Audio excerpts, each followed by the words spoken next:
today's topic we are going to see the working of electrodischarge machining process.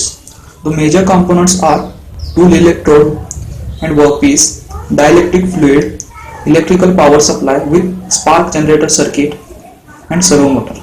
First we see the tool electrode and workpiece. Tool electrode has the shape basically same to that of the product desired with allowance for side clearance and overcut. The tool may be provided with a hole drilled at the center to pump the dielectric fluid. The tool may be single piece for producing simple shapes on workpiece or segmented type of machining complex shape. The workpiece to be machined is mounted on the base of the machine with suitable fixture.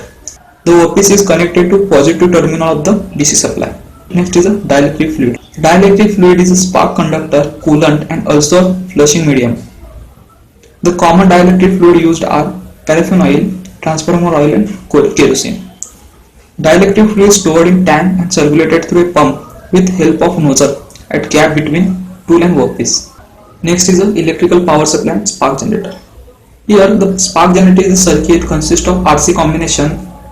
The capacitor is continued to charge as long as the voltage in the capacitor reaches to value of breakdown voltage. The circuit helps to produce spark between gap of tool and workpiece. Next is the servo system. A servo controlled electrode feeding arrangement is provided with continuously senses the spark gap and moves the tool electrode to maintain the gap. The servo system advances the tool electrode accordingly to machinery required.